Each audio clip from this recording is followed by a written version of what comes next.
Célébrons la gloire éternelle de Jésus-Christ. Au cœur de la terre sainte, une étoile a brillé d'une lumière divine. Sainte Myriam de Bethléem, vénérée comme une fleur céleste, le lis de Palestine. Sa vie terrestre, achevée à seulement 33 ans, fut un miracle de foi et un témoignage vivant de l'amour chrétien palestinien. Sa sainteté s'est manifestée par des phénomènes extraordinaires. Des lévitations qui défient la gravité, observées dans l'extase par beaucoup, et des luttes titanesques contre les ruses diaboliques. Sainte Myriam dispensait la sagesse céleste comme des perles précieuses. Dans le livre de sœur Emmanuela, Mare de Bethléem, la petite arabe, nous découvrons que ces paroles étaient des graines de lumière, présentées à travers de vives paraboles, imprégnées d'images quotidiennes qui résonnent avec les Saintes Écritures et évoquent l'écho d'un autre fils de Galilée, Jésus de Nazareth. Écoutez cette perle de sagesse.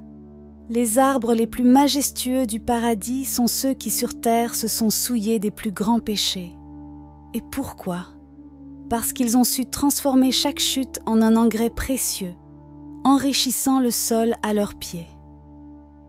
Voici l'essence de la miséricorde divine, comme nous le révèle sœur Emmanuela.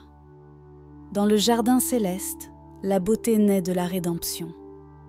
Les arbres qui autrefois pliaient leurs branches sous le poids des péchés s'élèvent maintenant, glorieux, vers le ciel, témoignant que les batailles les plus dures forgent les esprits les plus sublimes.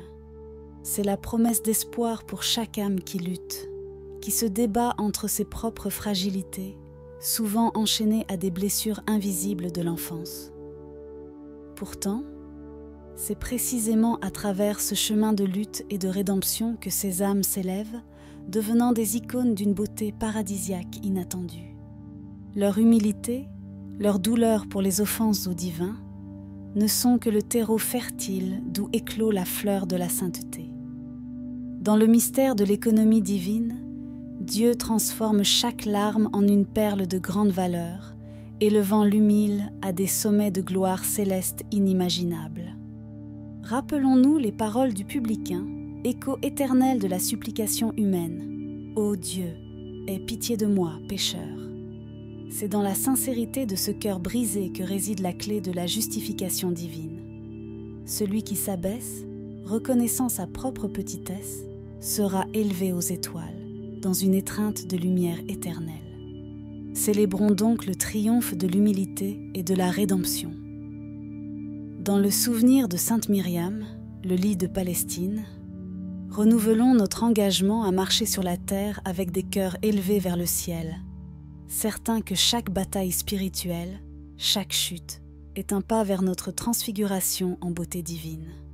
Vive le Christ roi, lumière de nos âmes.